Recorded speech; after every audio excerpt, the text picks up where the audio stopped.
What's going on, everybody? It's your boy Chris, aka the Water King, coming at you for another Dueling Bros video.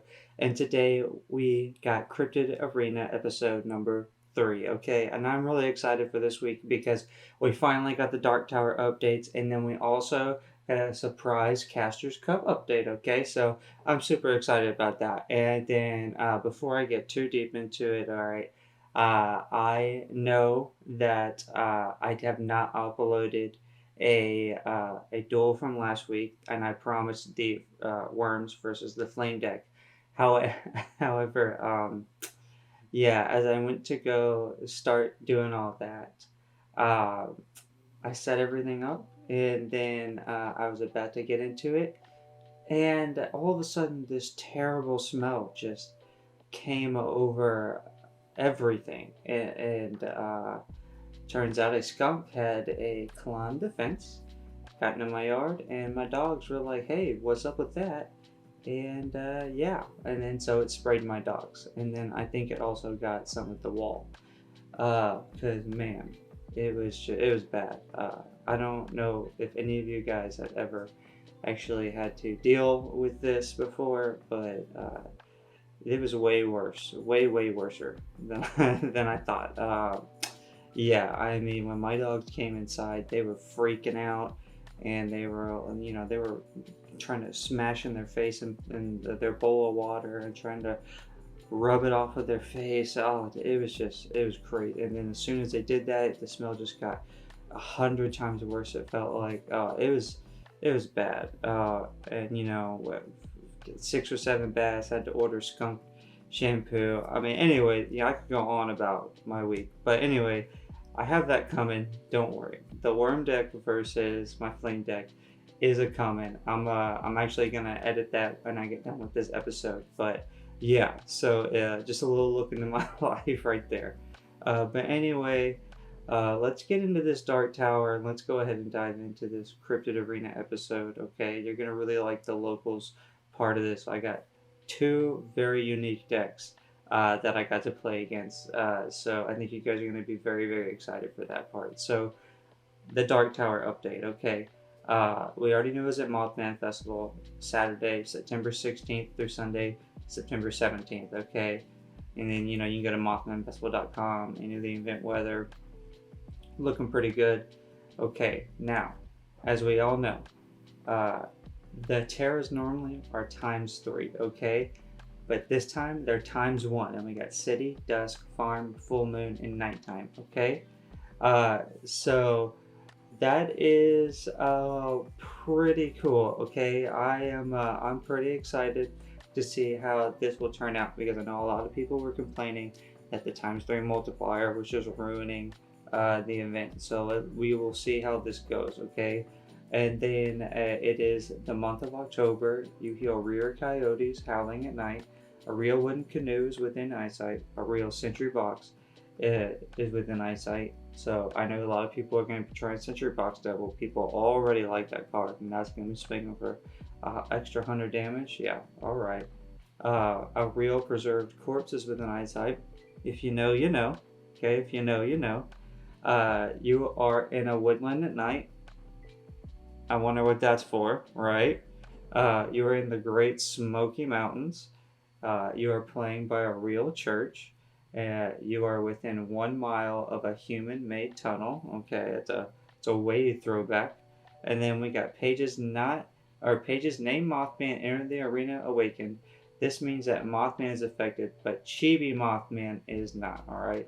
And then Black Mass, it will always bookmark for regardless of how many beasties you destroy. Okay, so that's pretty huge. Okay, that last one, Black Mass will always bookmark for regardless of how many beasties you destroy. Wow. And then the Mothman's coming in awakened. That's a lot. And they added those additional page effects. I think that kind of makes it a little bit more unique. And I hope going forward that the rest of the towers are a little bit more unique, rather than just slapping a ×3 multiplier and then making a bunch of fourth wall effects active. I really like that. So I'm not mad at that. We'll see how it goes. And yeah, everybody there, good luck. But now let's get into this Casters Cup qualifier, okay? All right, so now the eligibility has been updated for Casters Cup. You must have played in at least one tower event leading up to Casters Cup 2023, okay? Now, I know that's pretty much why there's so many people at the local last week. They wanted to qualify for Dark Tower. And I don't know about you guys, but I'm actually interested to see how many more people actually go to the Dark Tower, because there was I just feel like the towers that I've been to, which has been 2 out of the 3 so far, I've kind of just seen the same people. So I wonder if a lot more new faces are going to make the trip out to Dark Tower. I actually, speaking on Dark Tower, I didn't realize the Mothman Festival was so huge. That's pretty exciting. I think it'll be an exciting time for the people that go. And I'm really thrilled that they finally did something different for the Dark Tower, and I'm finally happy that we got the eligibility for the Casters Cup. So, yeah. But now that we got that portion done with, it's time to get into what happened with the locals this week. Let's get into it. All right. There wasn't near as many people at this week's local as there was last week. There was 15 people last week. There are 7 people this week. However, there was 2 decks that I had not really got to play against either before or in a long time.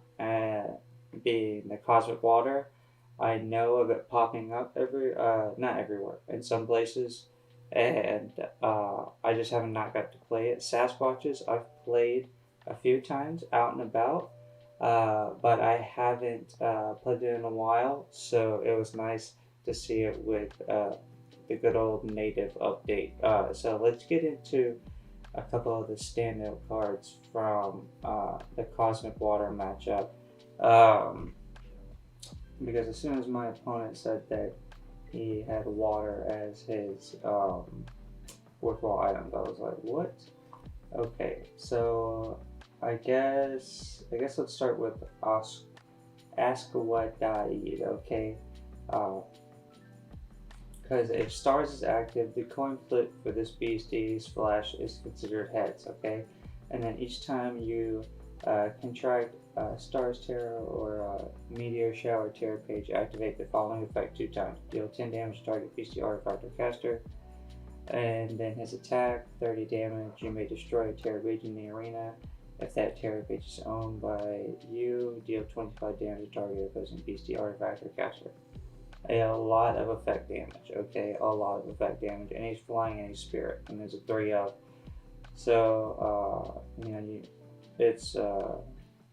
it's only 40 LP, so it's manageable. You can deal with it, but not every deck has spell damage like that. So, FAC is going to be strong against it. Same thing with this. It has some visibility. It has 70 LP, another 3-0. And then Adlignac. At the start of your turn, you may create and contract a Falling Stars token. Stars Special Terror page with the effect destroyed. If this is the first terror page destroyed this turn, the owner of this page bookmarks 1. Okay, so basically these combo, you get to bookmark 1, and you create a Stars token, and you use the other card, Ask What Died, to do a shit ton of effect damage everywhere. Okay, and this guy's attack, Cataclysmic Eclipse. You may place a non-token terror page you own in the arena under a full moon terror page. Deal 10 times damage to all opposing pieces or artifacts, where X is the number of terror pages under target full moon terror page. I don't know if I care about that, but I tell you what, I like his arena effect paired with Oscar Wadaid, and my opponent definitely got me game 1 with that, and I had to adjust and we'll pivot for game 2 and game 3. But we'll get into that in a little bit when we go over the gameplay. I think that is the game, the games I'm going to go over in this week. But let's go. What am I doing? Let's go over to the Sasquatch deck, right?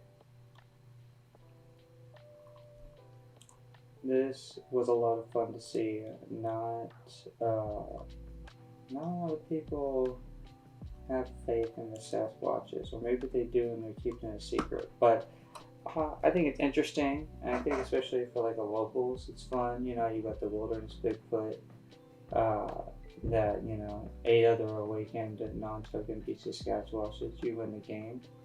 And you got this Bigfoot that gets invisible and magic proof forest out. Model a monster with convert, and target non-forest beast you control.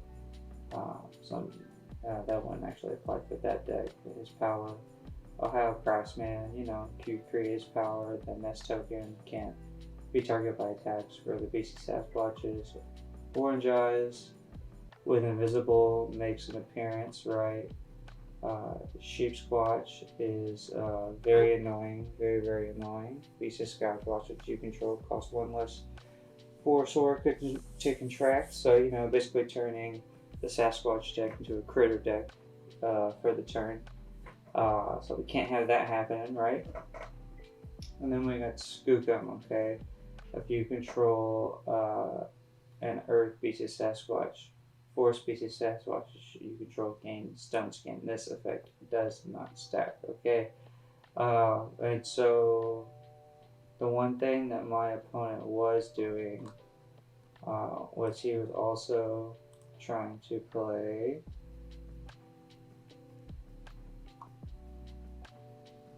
this card, Rudy Cave Painting. Let me move me real quick. Rudy Cave Painting. You may use this power anytime. Remove all investment counters on target beastie. If at least one investment counter was removed, that beastie cannot be destroyed by effects until the end of this turn. So he was trying to get this guy out with Skookum so that all his Sasquatches had stone skin so that I couldn't just blow them up. Yeah, needless to say, I did my best to control the board so that this could not happen, okay? So yeah, so that's pretty much that, okay? Okay, so for our first time Cryptid Arena viewers, I've been using this Green Fireball deck, and I have been loving it, okay? Now I've been using Green Fireballs for a while, and so I just updated it with, Volcano, Woman, Piazza Bird, and of course Mountain. And so we're getting a lot of good synergy here, and I'm really, really liking it, okay? And so now my first match against a Cosmic Water, I'm not gonna lie, I did have some issues with getting the second Earth aura, so I'm gonna have to figure that one out. I'm gonna have to relook at the aura distribution there, but other than that though, the deck ran well, and then the second match that I played was fine. So I didn't really have an issue, but he was also playing possessed auras, or fusion auras, so I had more things to possess off of, so that made it a lot easier. But last week, I got walled against the worm deck.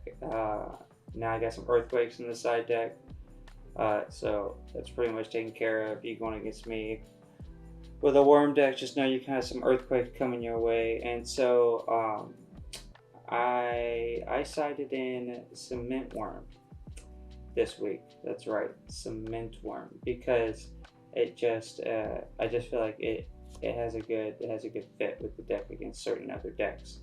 I don't believe I ever got it out. I think I had 3 or 4 in my hand at one point. I think I maybe played one cement worm. So I think that has a lot more to do with the aura distribution, like I was speaking about earlier. So I'm not like dead on that, but we'll keep going on that in the side deck. However, the card that did bring me a lot of justice is this sand paint shield. So a lot of fun. It's basically like a bigger effigy token, right? Except it doesn't destroy any tokens. It's a little bit different, but it stops effect damage. 30 less damage to you and your beasties, and it has 100 LP. Now, I was not expecting to go against that cosmic deck that had a lot of effect damage.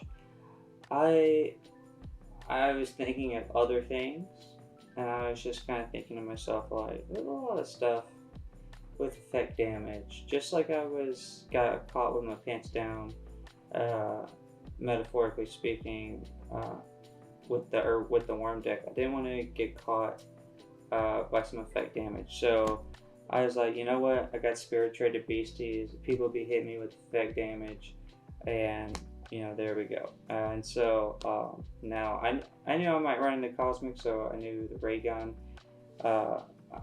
might come out. I think the ray gun does lose LP, so I don't think it would have do anything. That's off the top of my head.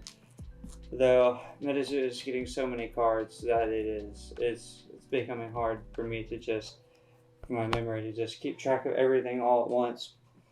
But yeah, so this is essentially what I was running, this type of deck, and let's get into a little bit of the gameplay. Not going to be too much from the Cosmic and Water, but I will show a good amount of the Sasquatch, I think, because just the type advantage is brutal. So let's get into that. Alright, so the camera did start to fall again. The tables aren't that sturdy, and then my thing is portable.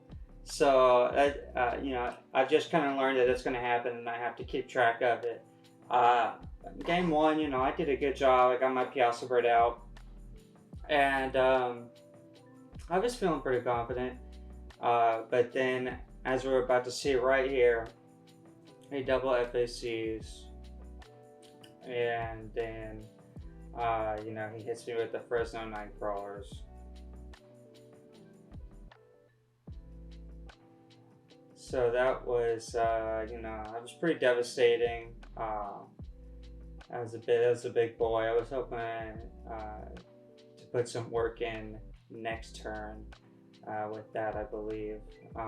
But it is what it is, right? I still got the explosion off, so this game was kind of a slow draw out. It took me a while to get going, and I think it kind of took him a while to get going as well. Alright, now we're moving into the end of the game. I played 2 green fireballs, and he has a UFO up and an Asquadaid up. He has a pretty good board state, to be honest. I have a Flame Aura, Prism Aura, and Absorb Aura, you can see, and just barely.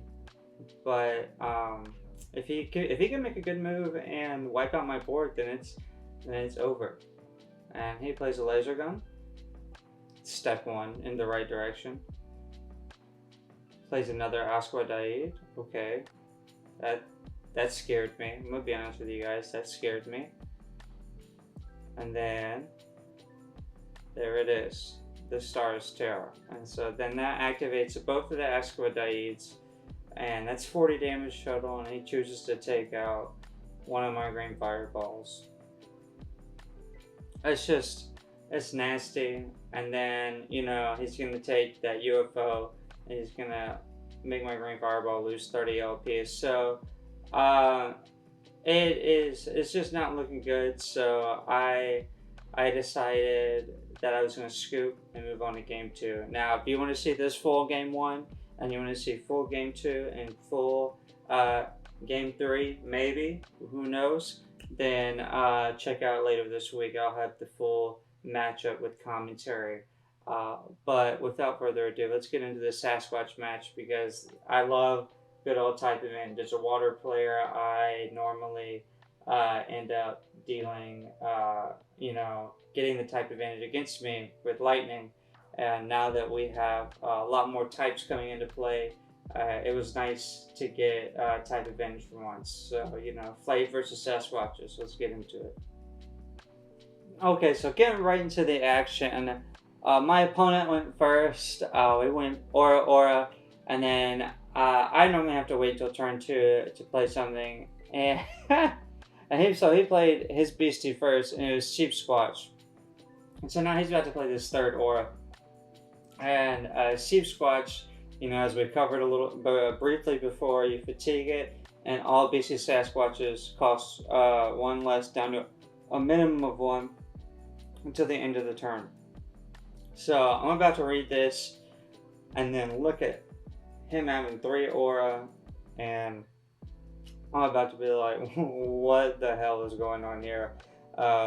Because I know probably 3 more Sasquatches are about to come out, and I don't really know how I'm going to deal with it, right?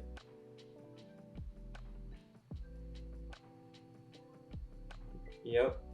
Play the third one. And then the Ohio Grassman. Alright. So, this is just wild. Right? So that was such a quick turn 2, turn around. They have the tribal boost. So, or Sheepsquatch doesn't. So I just sit here and I had to think, what can I do, right? I think the best case scenario was I would just kind of hope that it would fizzle out. And so explosion, and then 70 and 30. So a type advantage, it'll take out the Sheepsquatch, and then I can take out the Ohio Grassman, stopping the tokens from piling up, because I believe I have another explosion on my hand. So as long as he doesn't have any more shenanigans, I should be able to take out those 2 Skookums.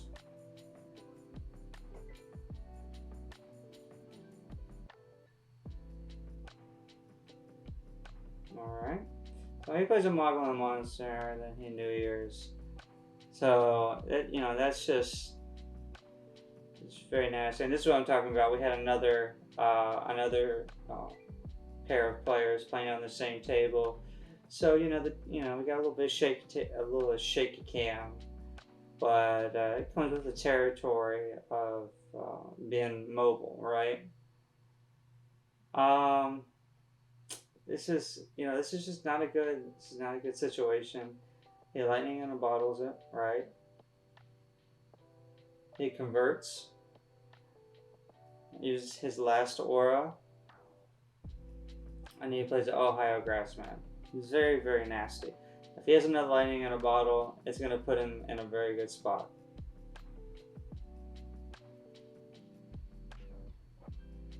He swings at 40, and then he swings for 40.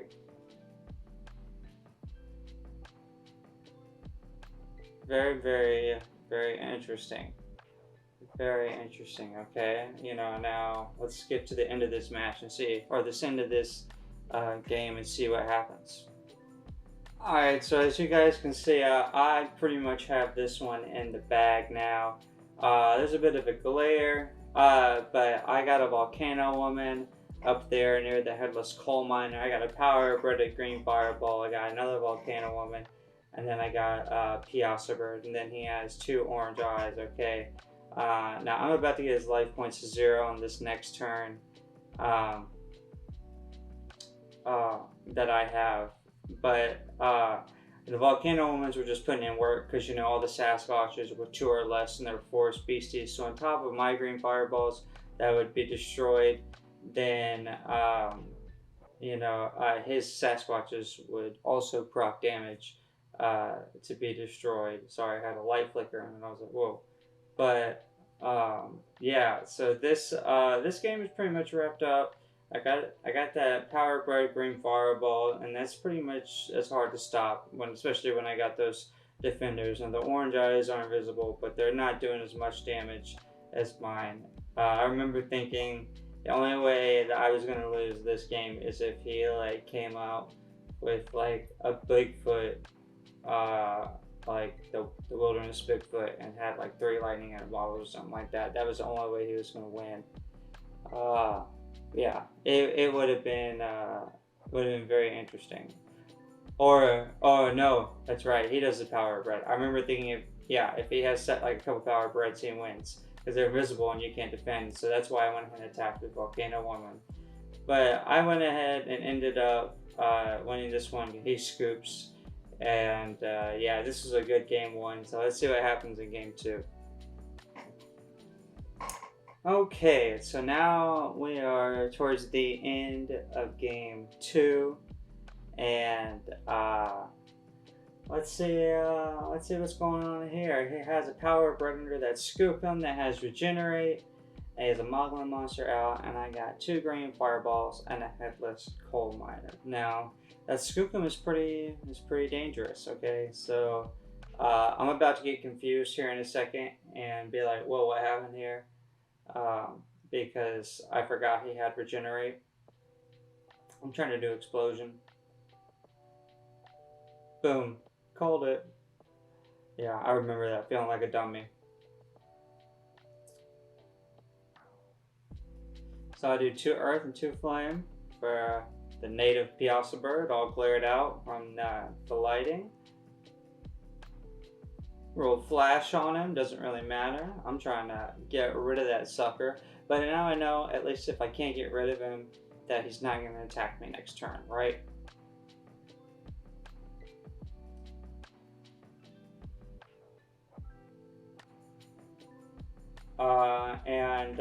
I chose not to do the explosion because I did not want to do Hoop Snake. That was what that hand motion was about. And I do my own power bet on Headless Coal Miner to take out his Scoop Gun.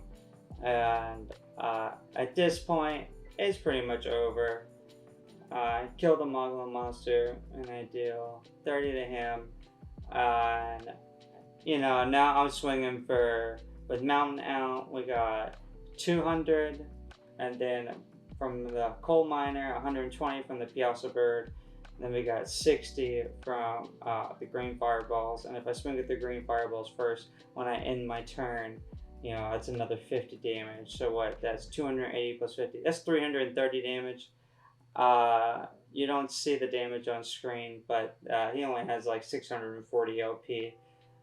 You know, that's just, it is what it is, right? When you go up against type advantage, it's really hard. One of these days I'm going to run into water, but like I said earlier in the video, I'm looking for an alternate deck, a second deck, so that I can switch up. So just in case I feel my spidey sense of water's coming, my Water King trim, that I can switch off to it. Who knows, it may be water. I don't know, but thank you guys for watching episode number 3 of Cryptid Arena. It's been a lot of fun, and I'll see you guys later. Peace.